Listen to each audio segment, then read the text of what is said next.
Hello everybody and welcome to the crypto session brief. We're on Wednesday the 3rd of May 2023, just gone midday here in Europe. Let's have a look at crypto markets today. Important day ahead. We've got the Fed, we've got Jerome Powell.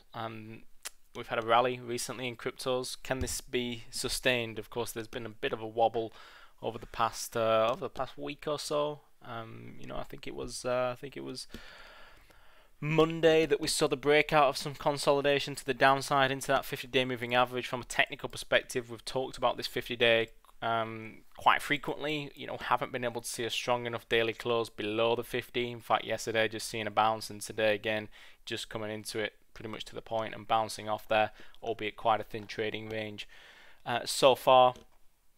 Now, of course, we've got the Fed announcing its interest rate decision later on. Powell will speak as well at the post-meeting press conference. The Fed funds futures show traders expect the central bank to raise rates one final time by 25 basis points to that 5% to 5.25% range. That would end the so-called tightening cycle that roiled cryptos last year. Further traders are actually pricing cuts starting in July. So the rhetoric from Powell post the actual decision itself, which is expected at 25 basis points, is arguably the more important part of the trading session.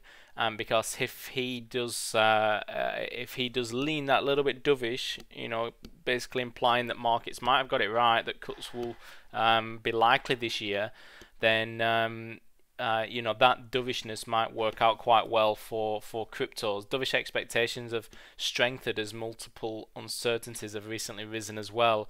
Debt ceiling, recession fears, crisis at regional banks, and also bearish behaviors in banking stocks. The aggressive pricing of pause and rate cuts means that Powell needs to confirm the same during his press conference, or the US Treasury yields and the US dollar may bounce. An uptick in yields and the dollar has been historically bearish for BTC and other cryptos. So that's where we're at. I'm expecting Powell may shy away from being definitive when it comes to a pause, which may disappoint the market. Lack of conviction has been quite apparent with Powell in recent times, and I think he might revert to being data dependent. There's a few pretty key data releases before the June meet, for example. So that's basically where we're at.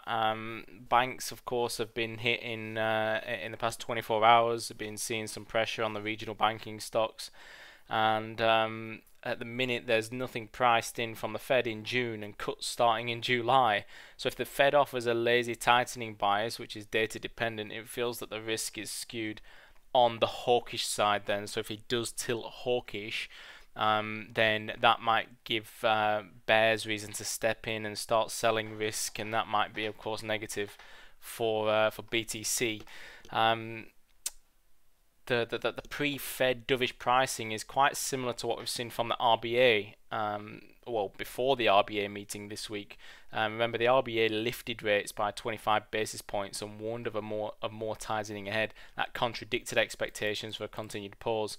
This hawkish surprise saw the Aussie dollar surge across the board earlier on in the week. So that'd be a similar. If we get a hawkish surprise in this one, you'd see US dollar surge, and that might then be negative for cryptos. It typically has been.